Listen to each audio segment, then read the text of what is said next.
Welcome to Employment Law This Week. I'm George Whipple. Our top story, the Ninth Circuit finds that minimum wage can be calculated by weekly average. Xerox paid call center workers in Washington different amounts for different tasks. This system sometimes caused employees to earn less than the minimum wage in a single hour, but the employer supplemented their pay at the end of each work week to meet the federal minimum. Several of the workers sued, claiming that the FLSA minimum wage requirement must be met for each individual hour worked. The court concluded that minimum wage should be measured over the entire work week, agreeing with 4 other circuits, and ruled in favor of the company. We spoke with Jonathan Brenner for more.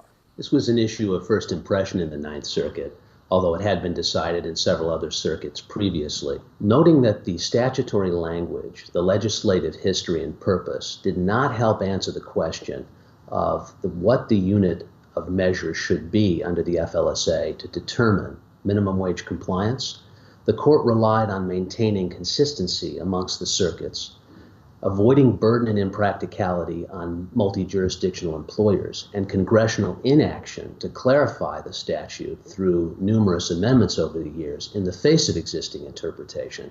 And it held that the work week is the unit of measure to be used to determine minimum wage compliance under the Fair Labor Standards Act. And it upheld summary judgment in favor of the employer in the court below. Restaurant groups take on New York City's paycheck deduction law. The National Restaurant Association has sued the city in federal court over a new law that went into effect November 26th.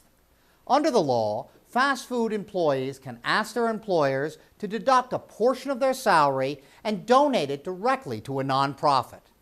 The association says this provision violates federal labor law by requiring employers to send dues to union-supported organizations in non-union workplaces.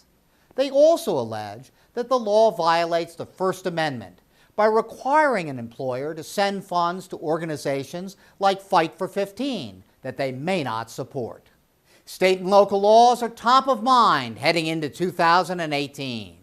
In a recent poll of readers, HR Dive found that over half of the respondents consider state and local laws their top compliance concern, followed by FMLA leave and EEO-1 reporting. HR Dive cites stagnation on the federal level as a major reason that states and municipalities are taking matters into their own hands. Salary history inquiry bans, minimum wage laws, ban-the-box provisions, and paid leave requirements are just some of the issues on state and local legislative agendas. The Labor Department puts the fiduciary rule on ice for 18 months.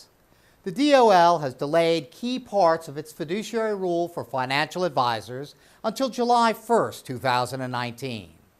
The department is using the time to fully consider prohibited transaction exemptions, which includes the controversial best interest contract exemption that would require fiduciaries to enter into an enforceable contract regarding standards of conduct. In February, President Trump asked the department to examine the Obama-era rule. The impartial conduct standards, which require brokers to charge reasonable fees, refrain from making misleading statements, and work in clients' best interests, took effect in June 2017.